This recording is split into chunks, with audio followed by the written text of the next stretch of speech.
The hammer struck the final nail, sealing the attic entrance on October 15th, 1855. For 78 years, no living soul would set foot in that cursed space above the Grand Grimby estate in coastal Maine. What Miguel and Carmen Rodriguez discovered when they finally broke through that barrier in 1933 would force the state government to launch the largest criminal investigation in Maine's history. Uncover a religious sect so twisted that newspapers refused to print the full details, and reveal why an entire community had chosen silence over justice for nearly 8 decades. The contents of that sealed attic didn't just shock a small coastal town. They horrified an entire nation and changed how America viewed religious freedom forever. Before we continue with the story of Beacon's Hollow and the house that harbored unspeakable secrets, please subscribe to Liturgy of Fear and hit the notification bell so you never miss our darkest historical mysteries. And tell us in the comments, what state are you listening from? We love hearing from our community of truth seekers. The Rodriguez family had no idea they were about to become unwilling archaeologists of one of New England's most carefully buried scandals. Miguel Rodriguez had worked the Portland docks for 12 years, his callous hands loading timber bound for Boston and New York. His wife, Carmen, daughter of Mexican immigrants who had settled in Texas before moving north, possessed a fierce determination that had carried them from a cramped tenement to the verge of achieving their American dream. In the spring of 1933, as the Great Depression loosened its grip, just enough to make hope possible, they had saved enough money to purchase their first real home.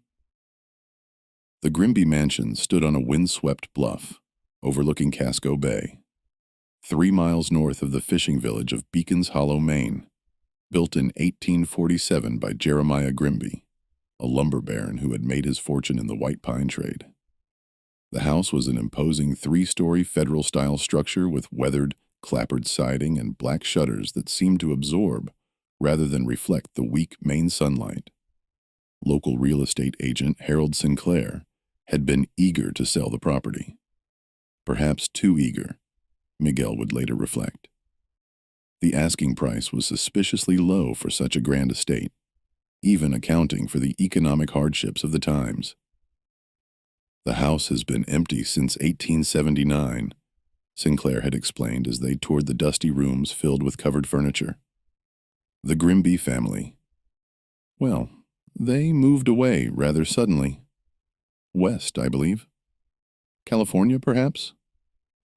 His voice carried an odd hesitancy, as though he were reciting lines he had memorized, but didn't quite believe himself.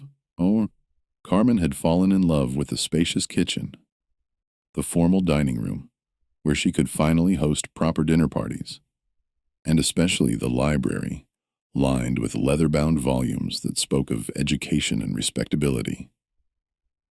Miguel appreciated the solid construction, the massive hearth that would keep them warm through Maine's brutal winters, and the workshop space in the basement where he could pursue his carpentry hobby. Neither of them paid much attention to the narrow staircase that led to the attic, blocked as it was by rough, hewn planks nailed firmly across the opening. Storm damage, Sinclair had muttered when Carmen asked about the sealed entrance. Roof leaked something fierce back in the 70s. They sealed it up to prevent further water damage. Probably rotted floorboards up there. Maybe some mold. Nothing worth bothering with, really. The people of Beacon's Hollow were polite, but distant when the Rodriguez family moved in that autumn. At the general store, conversations would halt mid-sentence when Miguel entered. Carmen noticed how the other women at church would offer tight smiles and brief pleasantries before quickly finding reasons to speak with someone else. Even the children seemed to regard their new home with a mixture of curiosity and unease, daring each other to walk past the iron gate, but never lingering long on the property. "They'll warm up to us eventually," Carmen assured Miguel as they unpacked their few possessions in rooms that echoed with decades of silence. People in small towns are always suspicious of newcomers. My mother told me the same thing happened to her family in San Antonio, but Miguel couldn't shake the feeling that the townspeople's reluctance went deeper than mere suspicion of outsiders. There was something almost fearful in their eyes when they looked toward the house on the bluff, as though they expected something terrible to emerge from behind those black-shuttered windows. Old-timers would cross themselves when they passed the property line, and more than once, Miguel had caught neighbors staring up at the sealed attic windows with expressions of barely concealed dread. The house itself seemed to hold its breath. Despite Carmen's efforts to fill the rooms with warmth, fresh curtains, polished wood, the aromas of her cooking, a persistent chill lingered in certain corners. The floorboards creaked in patterns that suggested footsteps when no one was walking. Doors that Carmen was certain she had left open would be found closed, and sometimes locked, though she could never remember turning the keys. It was during their second week in the house that they first heard the sounds from above. November rain drummed against the mansion's windows, with the relentless intensity that only coastal Maine could deliver. Miguel sat by the library fireplace attempting to read by lamplight, while Carmen worked on her embroidery in the adjacent chair. The grandfather clock in the hallway had just chimed 10 when they heard it. A soft scratching sound, rhythmic and deliberate, coming from directly overhead. Carmen's needle froze mid-stitch. "Did you hear that?" Miguel lowered his book, straining to listen. For a moment, there was only the rain and the settling sounds of the old house. Then it came again. Scratch, scratch, scratch, followed by a pause. Then the sequence repeated. "Probably mice," Miguel said, though his voice lacked conviction, "or squirrels that found a way in through the damaged roof." But the scratching was too regular, too purposeful to be made by animals. It seemed to follow a pattern, almost like someone tapping out a message in Morse code. Though neither Miguel nor Carmen knew enough about telegraphs to interpret it, the sounds continued for nearly an hour, always from the same location above the library. Carmen tried to resume her needlework, but her hands trembled slightly, causing her to prick her finger and stain the white fabric with a drop of blood. Miguel pretended to read, but his eyes never left the ceiling, following the invisible source of the scratching as it moved in small circles, as though someone were pacing in a confined space. "Tomorrow, I'll get a ladder and take a look at that seal," Miguel finally announced, more to break the oppressive silence than from any real desire to investigate. "Maybe some of those boards have worked loose." Carmen nodded, but her dark eyes reflected the same unease that Miguel felt. The scratching had stopped as abruptly as it began, leaving them with the uncomfortable sensation that whatever had been making the noise was now listening to their conversation. The next morning dawned gray and bitter, with a wind that cut through clothing and sent dry leaves skittering across the barren ground, like frightened creatures seeking shelter. Miguel positioned his ladder at the top of the main staircase and examined the boards that sealed the attic entrance. The wood was old but solid, secured with square head nails that showed no signs of loosening. No gaps were visible between the planks. Certainly nothing large enough for squirrels or even mice to squeeze through.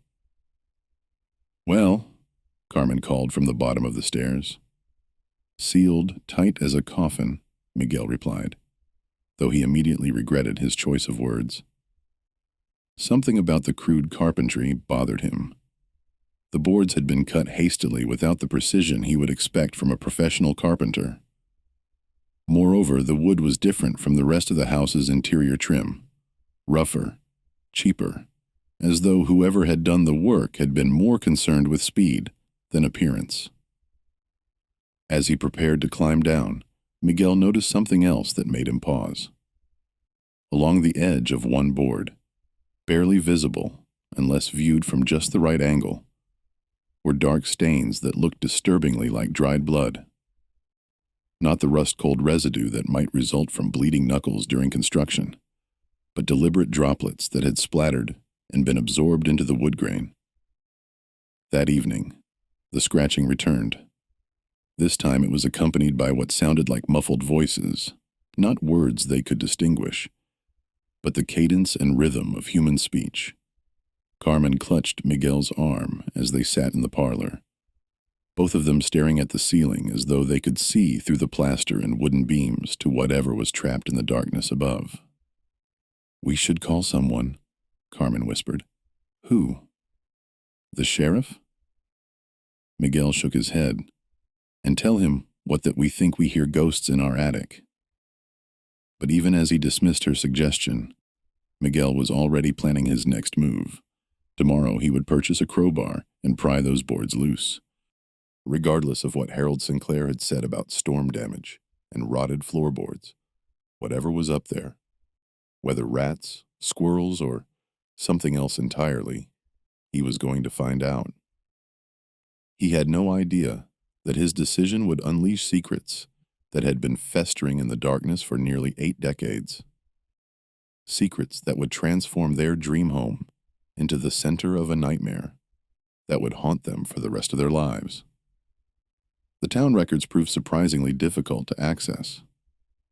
When Miguel visited the Beacon's Hollow Municipal Building the following Monday, he found the clerk, a nervous man named Tobias Fletcher, reluctant to discuss the Grimby family or provide access to historical documents from the 1850s.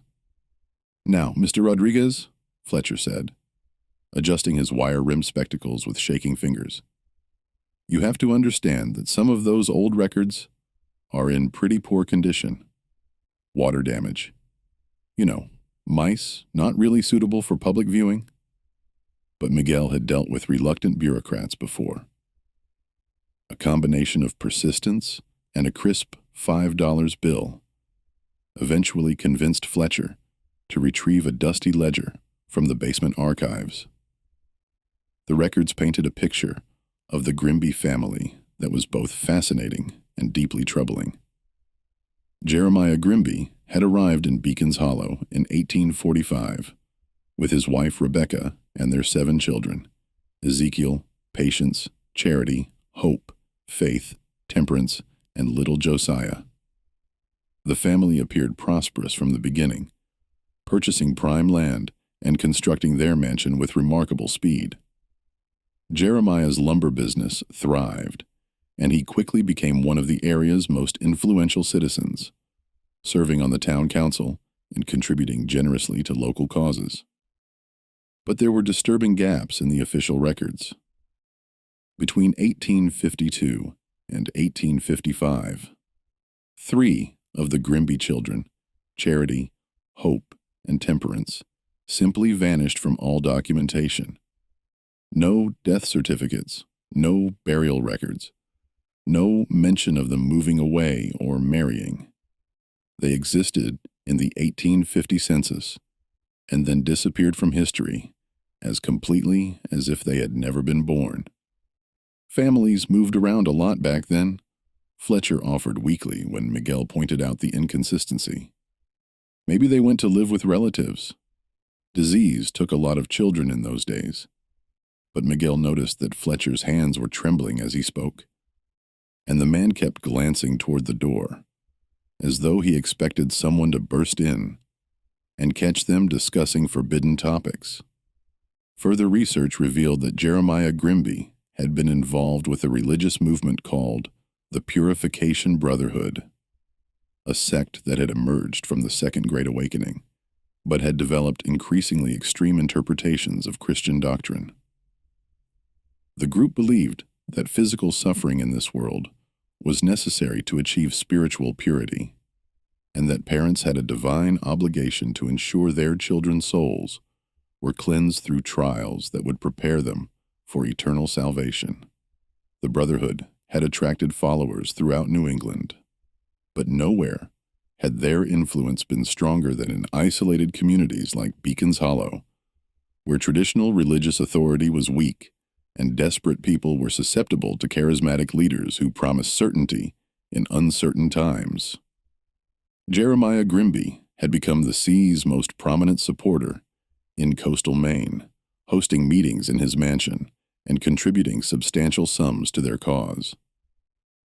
That evening, Miguel shared his discoveries with Carmen over dinner.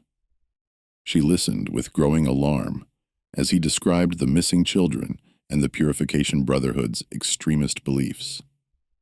3 children don't just disappear, she said, setting down her fork with a sharp click against the china plate. And if they died of disease, there would be records, death certificates, burial plots, obituaries in the local newspaper. Miguel nodded grimly.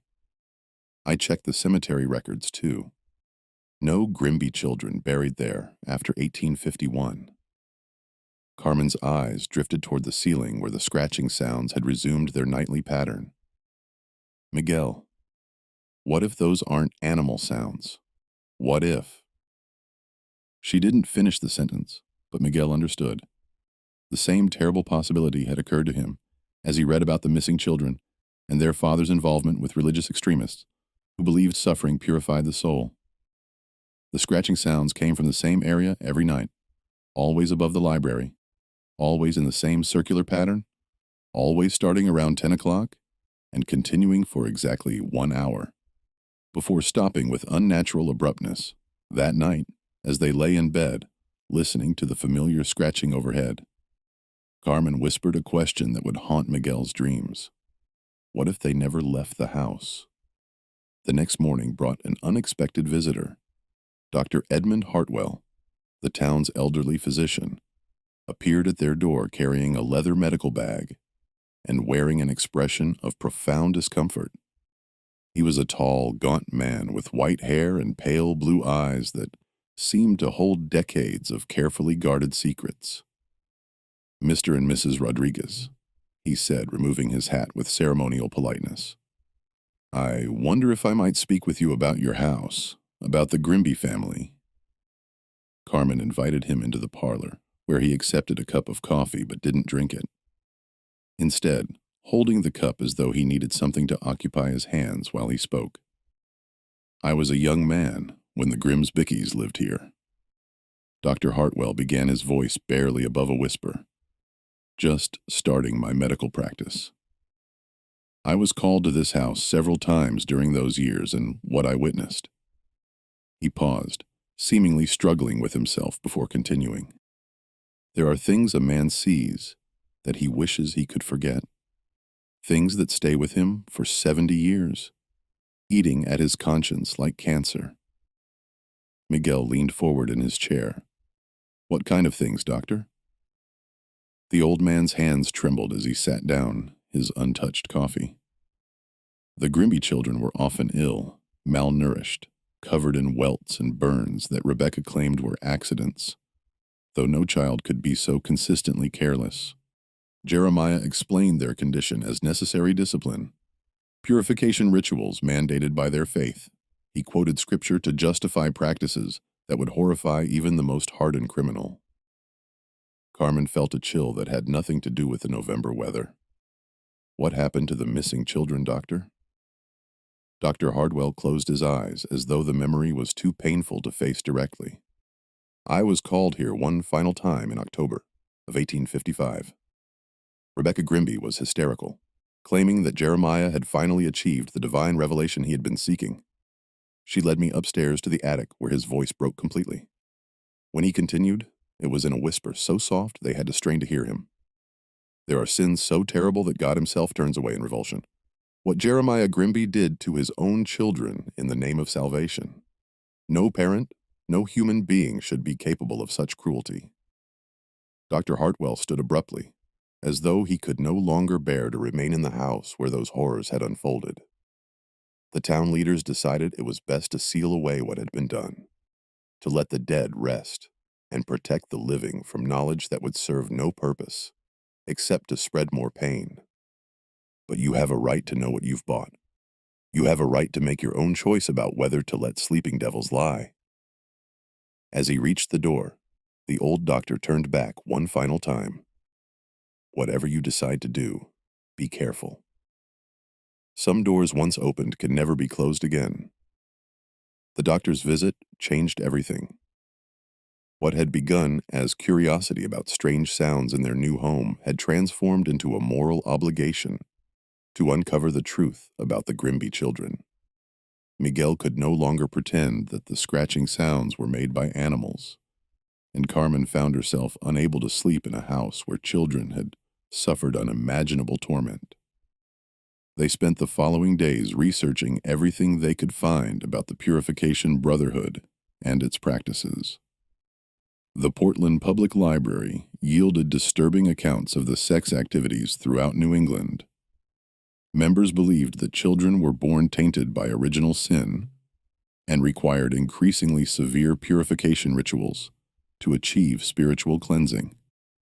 These began with extended fasting and prayer sessions, but escalated to physical trials designed to test faith through suffering.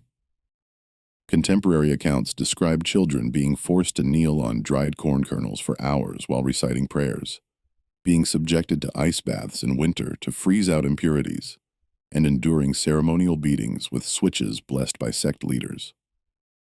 The Brotherhood's founder, a charismatic preacher named Elias Whitman, proclaimed that parents who spared their children from necessary suffering were condemning their souls to eternal damnation. Most disturbing were reports of children who had died during purification rituals, deaths that were celebrated by sect members as evidence of successful spiritual cleansing. The children had achieved such perfect purity, according to Brotherhood doctrine, that God had called them home to heaven, rather than allow them to be corrupted by further earthly existence. "It's not possible," Carmen said as she read these accounts by lamplight in the library. No parent could do such things to their own children, not even in the name of religion. But Miguel had grown up hearing stories of religious extremism from his grandmother, who had fled Mexico during the Cristo War. He understood how faith twisted by fear and fanaticism could justify the most horrible acts. "People can convince themselves of anything if they believe their children's eternal souls are at stake," he said quietly. "They can make themselves believe that temporary suffering is a small price to pay for infinite salvation." That night, the sounds from the attic changed. Instead of the rhythmic scratching they had grown accustomed to, they heard what sounded unmistakably like children crying. Not the loud, demanding wails of healthy children, but the weak, hopeless sobbing of those who had learned that no one would come to comfort them. Carmen wept openly as she listened, her maternal instincts triggered by sounds that seemed to pierce through wood and plaster to reach directly into her heart. "We have to open that attic," she whispered through her tears. "Those children deserve better than to be forgotten and sealed away like shameful secrets." Miguel nodded, though part of him dreaded what they might find. Dr. Hartwell's warning echoed in his mind. Some doors once opened can never be closed again. But the alternative, continuing to live above the remains of murdered children while pretending ignorance, had become unthinkable. They decided to wait until Saturday, when Miguel wouldn't have to work the next day, and they would have time to properly deal with whatever they discovered. Carmen spent the intervening days making practical preparations, purchasing candles, gathering cleaning supplies, and steeling herself for horrors that no amount of preparation could truly make bearable. On Friday evening, they received another unexpected visitor. This time, it was Sarah Peaton, the town's oldest resident, a woman in her 90s whose family had lived in Beacon's Hollow since before the Revolutionary War. She arrived as darkness fell, moving slowly but purposefully up their front walk with the aid of a gnarled walking stick. "I heard Dr. Hartwell came to see you," she said without preamble once they had settled her in the parlor. "Figured it was time someone told you the whole truth, instead of letting you stumble around in the dark like blind mice."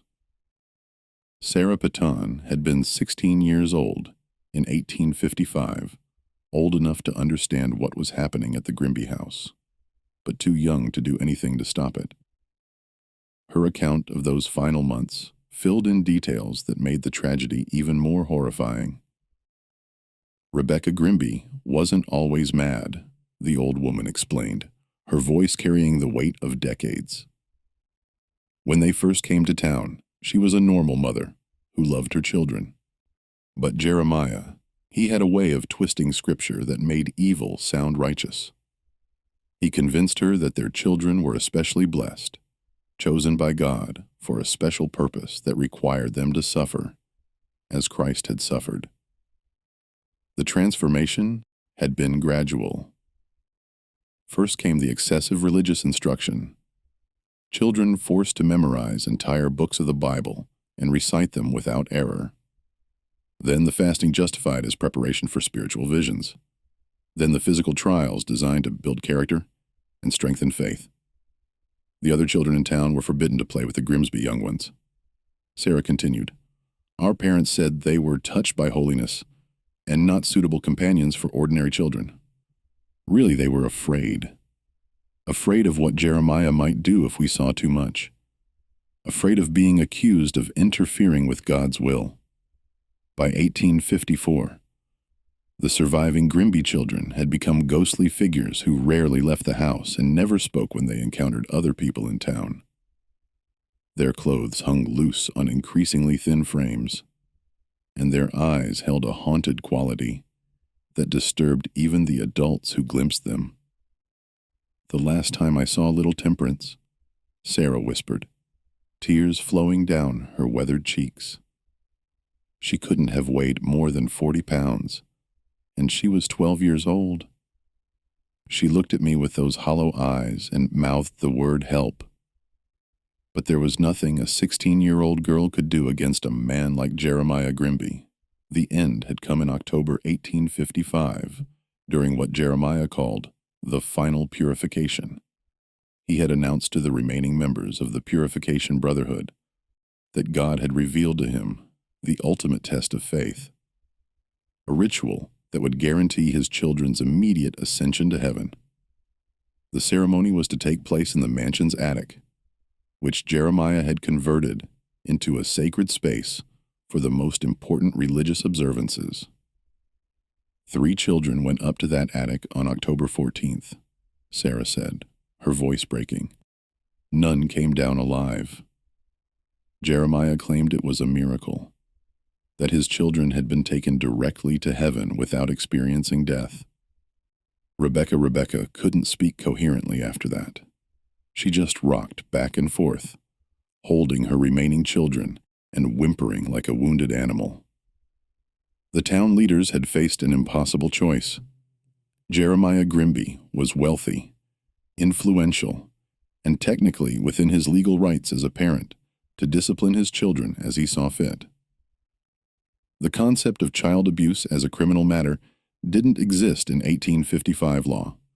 Moreover, bringing charges would require testimony that would expose the entire community's complicity in allowing the tragedy to unfold. So, they made a deal with the devil, Sarah concluded bitterly. They agreed to keep silent about what had happened if Jeremiah and his family left town immediately. The attic was sealed. The house was abandoned, and everyone pretended it never happened. 78 years of lies and cowardice. As Sarah prepared to leave, she turned back with one final warning. "Whatever you find up there, remember that those children suffered enough during their lives. Don't let them suffer more in death by turning their tragedy into some kind of spectacle. They deserve peace." Finally, that night, the sounds from the attic were different again. Instead of crying or scratching, they heard what sounded like children singing hymns in voices so weak and thin. They seemed to come from another world entirely. The melody was beautiful but heartbreaking, a lullaby that spoke of hope deferred and innocence destroyed. Miguel and Carmen held each other and wept, knowing that tomorrow they would finally give voice to secrets that had been buried for nearly 8 decades, and that their simple dream of home ownership had become something far more significant, a chance to bring justice to the forgotten dead and peace to their own tormented souls. Saturday morning arrived gray and oppressive, with storm clouds gathering over Casco Bay and a wind that seemed to carry whispers of old tragedies. Miguel had barely slept, his mind churning with images of what they might discover in the sealed attic. Carmen moved through their morning routine mechanically, preparing breakfast that neither of them could bring themselves to eat. At precisely 9 o'clock, Miguel positioned his ladder beneath the sealed entrance and hefted the crowbar he had purchased from the hardware store. The weight of the iron tool felt significant in his hands, as though he were holding not just an instrument for prying loose wooden boards, but a key that would unlock horrors that had been carefully hidden from the world. "Are you certain you want to do this?" he asked Carmen, who stood at the bottom of the ladder with her arms wrapped around herself despite the wool sweater she wore. "Those children have been alone in the dark for 78 years, she replied, her voice steady, despite the tears in her eyes. It's time someone acknowledged what happened to them. The first board came loose with surprising ease, as though the wood itself was eager to give up its secrets. As Miguel pried it away from the frame, a blast of cold air rushed out of the opening, carrying with it a smell that made both of them step back in revulsion. It wasn't the musty odor of decay that might be expected after decades of sealed darkness, but something sharper and more disturbing. The scent of old fear of suffering that had soaked into the very walls of the space above. "Dear God," Carmen whispered, pressing her handkerchief to her nose. As he waited for Carmen to make the necessary telephone calls, Miguel forced himself to examine the space more thoroughly, though every detail he discovered made the tragedy more horrific. Along one wall, scratched directly into the wooden planks, were messages that appeared to have been carved by small fingers. The words were nearly illegible, formed by someone with limited literacy, but their meaning was unmistakable. "Players, help us. Papa hurts us. God doesn't answer. We want to go home." The last message, carved deeper than the others and clearly made by a different hand, read simply, "Forgive us, Papa. We tried to be good." Miguel had to step back from the wall, overwhelmed by the realization that these children had continued to love their father, even as he tortured them to death in the name of God. The ultimate tragedy wasn't just that they had died, but that they had died believing they deserved their suffering, that their pain was somehow necessary for their salvation. When Sheriff Thomas Brennan arrived an hour later, accompanied by Dr. Hartwell and 2 state police investigators, Miguel was still sitting in the attic, surrounded by evidence of a crime so monstrous that it challenged fundamental assumptions about human nature. The sheriff was a practical man in his 50s who had seen his share of violence and tragedy, but even he was visibly shaken by what Miguel showed him. "How long did you say this has been sealed?" Sheriff Brennan asked, his voice barely steady. 78 years. Miguel replied, "since October 1855. And the whole town knew. The whole town chose not to know." Dr. Hartwell corrected grimly, "There's a difference, though not much of one, when it comes to moral responsibility." The state investigators were more clinical in their approach, photographing the scene and cataloging evidence with professional detachment that Miguel envied. But he noticed that even they spoke in hushed voices and avoided looking directly at the children's remains for longer than necessary. As the afternoon wore on, more people arrived. The coroner came to examine the bodies, confirming what everyone already knew but needed to have documented officially. A representative from the state attorney general's office appeared to discuss the legal implications of discovering evidence of crimes committed before living memory. Even a reporter from the Portland newspapers showed up, drawn by police radio chatter about a major criminal investigation in the quiet coastal town. Just when we thought we'd seen it all, the horror in Beacon's Hollow intensifies. If this story is giving you chills, share this video with a friend who loves dark mysteries. Hit that like button to support our content. And don't forget to subscribe to never miss stories like this. Let's discover together what happens next.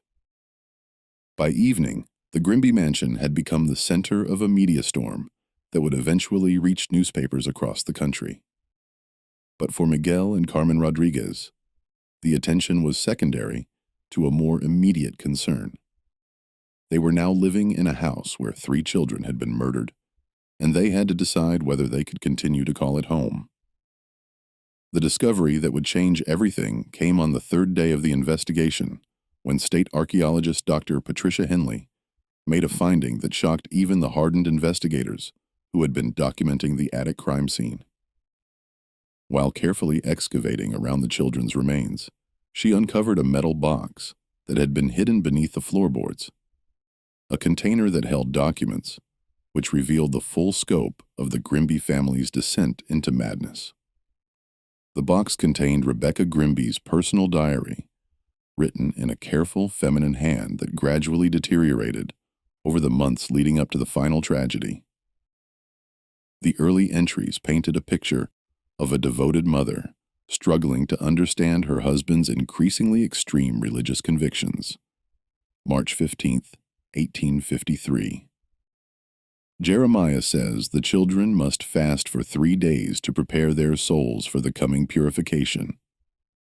Little Temperance cries from hunger, but he insists this is necessary. I gave her bread in secret, though I fear God will punish me for interfering with his plan. April 2nd, 1853. Charity fainted during morning prayers. Jeremiah says, this proves her spirit is weak and requires stronger measures. He has built something in the attic, an altar where the children can be properly cleansed. I do not understand, but Scripture teaches that wives must submit to their husband's wisdom. As the entries continued, they documented Rebecca's gradual transformation from concerned mother to willing accomplice in her children's torment. Jeremiah had convinced her that their children were specially chosen by God for a holy purpose, that their suffering was not cruelty, but divine blessing that would guarantee their eternal salvation. June 10th, 1854. Hope asked me why God wants her to hurt so much. I told her what Jeremiah explained, that Jesus suffered for our sins, so we must suffer to be worthy of his sacrifice. She nodded and didn't cry when Jeremiah applied the purification marks to her arms. She is becoming so holy, so pure. I am proud of her strength. The most disturbing entries came from the weeks immediately before the final tragedy, when Rebecca had become completely convinced that her husband's actions were divinely inspired. October 1st, 1855. Jeremiah has received the ultimate revelation. God has shown him the perfect purification ritual that will take our remaining children directly to heaven without the corruption of natural death. They will not suffer as others do in dying, but will be transformed instantly from earthly flesh to heavenly spirit. What a blessing to have been chosen for such a miracle. October 10th, 1855. The children are frightened, but I have explained that their fear is only earthly weakness that will be burned away in the final purification. Charity asked if it will hurt, and I told her that all pain is temporary, but heaven is eternal. Jeremiah says the ceremony must take place on the 14th when the moon is dark and God's attention is focused on our sacrifice. But it was the final entry, written in a shaking hand, and blotted with what appeared to be tears that revealed the moment when Rebecca's delusion finally cracked. October 15th, 1855. They are gone. My babies are gone. Jeremiah says they are in heaven, that God took them directly, without letting them experience death. But their bodies, their poor little bodies, I can hear them crying in the darkness, calling for their mama. But when I go to them, they do not answer. Jeremiah says, I must not disturb their ascension, that they are becoming angels. But they look so cold and still. What have we done? What have I allowed to happen? The other children hide from us now. Ezekiel will not speak, and Patience rocks herself in the corner like a broken doll. I see the horror in their eyes when they look at their father, when they look at me. We have become monsters in the name of God. Jeremiah is packing our belongings. He says we must leave quickly before the earthly authorities interfere with God's plan. The town leaders came today, Deacon Williams and Magistrate Foster. They spoke with Jeremiah privately, and I heard raised voices through the door. When they left, Jeremiah's face was terrible to behold. He says, "We will go west to California, where we can start anew. I wanted to take my babies with us, but Jeremiah forbids it. He says their bodies are merely empty vessels now that their souls have already departed for heaven. He has sealed the attic where they lie and hammered boards across the entrance. 'Let the dead bury the dead,' he quoted. But these are not dead strangers. These are our children, our precious little ones who trusted us to protect them." The diary revealed additional horrors that the investigators had not yet discovered. Rebecca described in clinical detail the purification rituals that had preceded the final tragedy. Children forced to lie on beds of thorns while reciting prayers, branded with hot irons to mark them as God's chosen ones, and subjected to near drowning in ice water to simulate baptismal rebirth. But perhaps most chilling was Rebecca's matter-of-fact description of how she had helped restrain her own children during these orals. Convinced that their screams were merely earthly weakness being purged from their souls, she had been present during the final ceremony, holding little Temperance's hand while Jeremiah performed what he called the ultimate purification, a ritual so horrific that even Rebecca's deluded mind couldn't fully process what she was witnessing. Dr. Henley also found a second document in the metal box, a letter written by Jeremiah Grimby himself, apparently intended as a confession, but never sent. The letter was addressed to his brother Samuel in Ohio, and provided Jeremiah's own justification for his actions. "Brother Samuel, I write to you from the depths of spiritual trial, knowing that worldly minds cannot comprehend the divine revelations that have been granted to me. The Lord came to me in visions and showed me that my children were chosen vessels, selected before their birth, to demonstrate the ultimate power of faith through sacrifice. As Abraham was commanded to sacrifice Isaac, I was commanded to offer my children as burnt offerings to purify their souls for immediate ascension to heaven. Unlike Abraham, I was not stayed by an angel at the final moment, for my children's purpose was different. They were meant to complete the sacrifice to prove that earthly love must be subordinated to divine will. I know that small minds will call this murder, but they do not understand that I have given my children the greatest gift possible: eternal salvation without the corruption of living in this sinful world. They died in perfect innocence, their souls unstained by the wickedness that would have inevitably touched them had they been allowed to grow to adulthood." The letter continued for several pages detailing Jeremiah's theological justifications for child murder, with the calm rationality of a man completely divorced from moral reality. He described the final ceremony in terms that made it clear he had tortured his children to death, slowly and methodically, believing that their suffering was somehow cleansing their souls for immediate transport to heaven.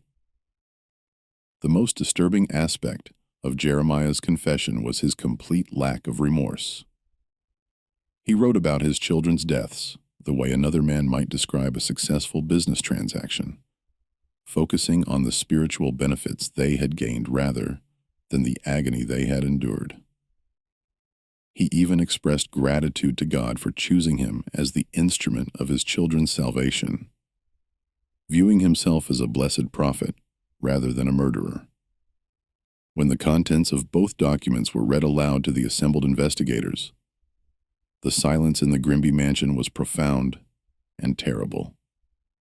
Even the most hardened law enforcement officers struggled to comprehend the level of delusion and cruelty that had led to the children's deaths. Sheriff Brennan was the first to speak, his voice thick with disgust. "In 30 years of police work, I've never seen anything like this. Those children were tortured to death by their own parents, and the parents convinced themselves they were doing God's work. The revelation of the document's contents spread quickly through Beacon's Hollow, finally breaking the conspiracy of silence that had protected the town's guilty secret for nearly 8 decades. Residents who had never spoken publicly about the Grimby family began coming forward with their own memories and family stories about the tragedy.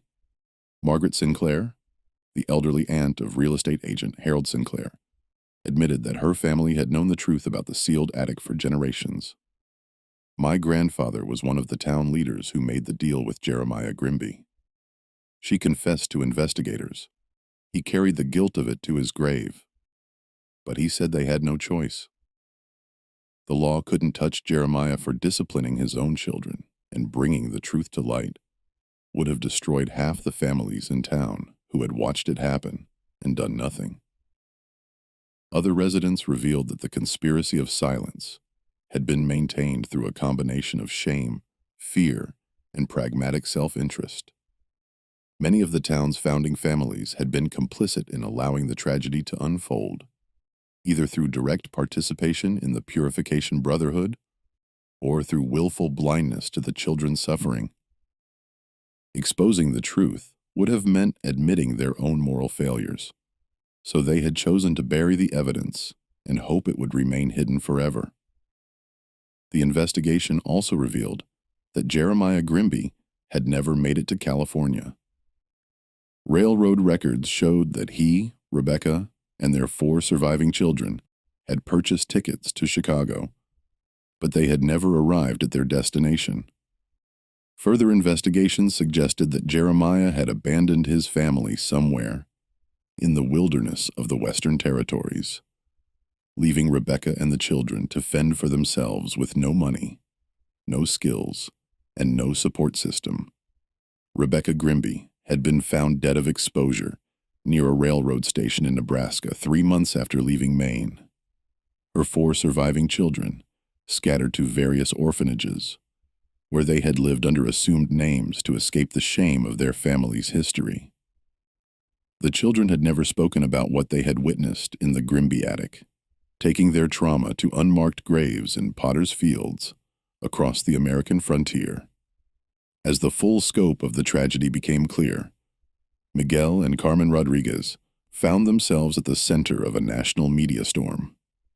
Reporters from newspapers across the country descended on Beacon's Hollow, eager to interview the couple who had uncovered one of America's most horrific family murders.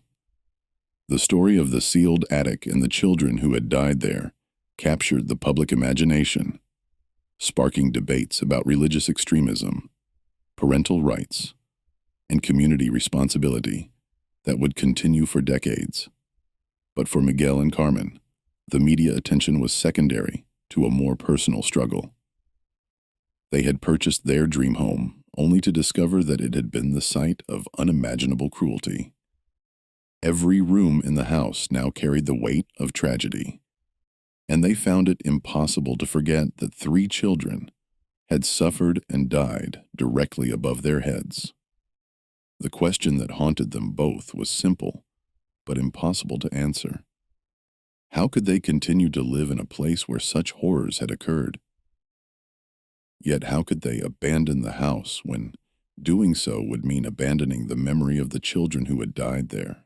Children whose story might never have been told if the Rodriguez family hadn't had the courage to break through that sealed attic entrance. The decision came to them during a sleepless night in early December, as snow began to fall over the Grimby mansion, and the sounds from the attic, which had continued even after the children's remains were removed for proper burial, finally fell silent for the first time since they had moved into the house. Miguel and Carmen sat in the library, the same room where they had first heard the scratching sounds that had led them to uncover the truth about the Grimby family. The space felt different now, somehow lighter, as though a great weight had been lifted from the walls themselves. "They're at peace now," Carmen said softly, her hand resting on a leather-bound photo album they had created to preserve the memory of Charity, Hope, and Temperance Grimby. The album contained copies of the few photographs that had survived from the 1850s, along with articles about the investigation and letters from people across the country who had been moved by the children's story. Miguel nodded, though he wasn't entirely certain what peace meant for children who had died in such circumstances. What he did know was that their story had finally been told, their suffering acknowledged, and their memory honored in a way that had been denied them for nearly 8 decades. The formal investigation had concluded with the classification of the case as a historical homicide. Crimes too old to prosecute, but important enough to document officially. The children's remains had been given proper burials in the Beacons Hollow Cemetery, with headstones purchased through donations from people who had read about their story in newspapers across the country. The graves were marked simply, Charity Grimby, age 11, beloved child of God, and similar inscriptions for hope and temperance. The town of Beacons Hollow had been forced to confront its own complicity in the tragedy, leading to a painful but necessary reckoning with the community's history. A memorial was erected in the town square, acknowledging not just the children who had died, but also the community's failure to protect them. The memorial inscription read in memory of Charity, Hope, and Temperance Grimby, and in acknowledgement of our obligation to protect the innocent and speak for those who cannot speak for themselves, for Miguel and Carmen Rodriguez. The decision about their future in the house had ultimately been made by the house itself. In the weeks following the discovery, as investigators and reporters came and went, they had begun to notice changes in the atmosphere of their home. The oppressive chill that had lingered in certain rooms dissipated. Doors no longer closed themselves mysteriously, and the sense of watchful presence that had made them feel like intruders in their own house gradually faded away.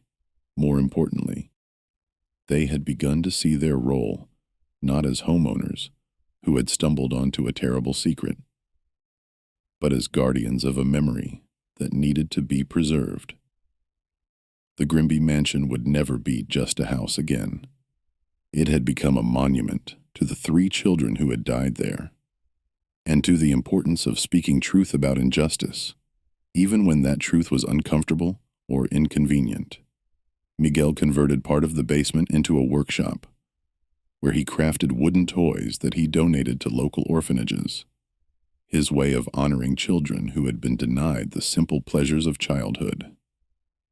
Carmen established a small library in what had once been Jeremiah Grimby's study, collecting books about child welfare, religious extremism, and community responsibility, resources that she made available to researchers, social workers, and anyone else interested in understanding how such tragedies could be prevented. They also opened their home to visitors who wanted to learn about the Grimby case and its broader implications. School groups, college students, and researchers came to hear firsthand accounts of the investigation and to understand how a community's silence had enabled horrific crimes to go unpunished for decades. Miguel and Carmen never charged for these visits, viewing education as their obligation to the children whose story they had helped bring to light. The media attention eventually faded, as it always does, but the impact of the Grimby case continued to resonate in unexpected ways.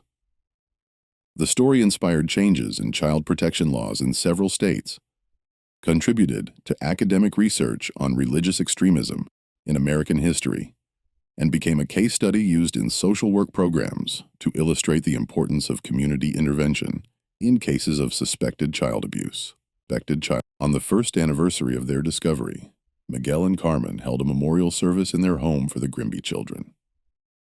The service was attended by Dr. Hartwell, Sarah Paton, and dozens of other community members who had been touched by the children's story. As they stood in the room directly below the attic where the children had died, Carmen read aloud the names of Charity, Hope, and Temperance Grimby, ensuring that they would be remembered not as victims of a sensational crime, but as individual children whose lives had mattered. The service concluded with the planting of 3 small oak trees in the front yard of the mansion, trees that would grow and flourish long after everyone who remembered the tragedy had passed away. Miguel and Carmen had chosen oak trees specifically because of their longevity and strength, qualities they hoped would symbolize the enduring importance of protecting children and speaking truth about injustice. Years later, when Miguel and Carmen were old and their own children had grown and moved away, they would still receive letters from people who had been moved by the Grimby story. Some were from parents who credited the case with helping them recognize signs of abuse in their own communities. Others came from survivors of childhood trauma who found comfort in knowing that the suffering of the Grimby children had not been forgotten or ignored.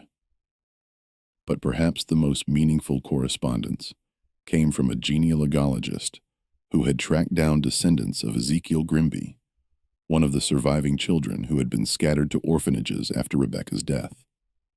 The genealogist had located Ezekiel's great-granddaughter, a woman named Mary Thompson, who lived in Oregon and had grown up knowing only that her family had originated in Maine, but never understanding why her great-grandfather had refused to speak about his childhood.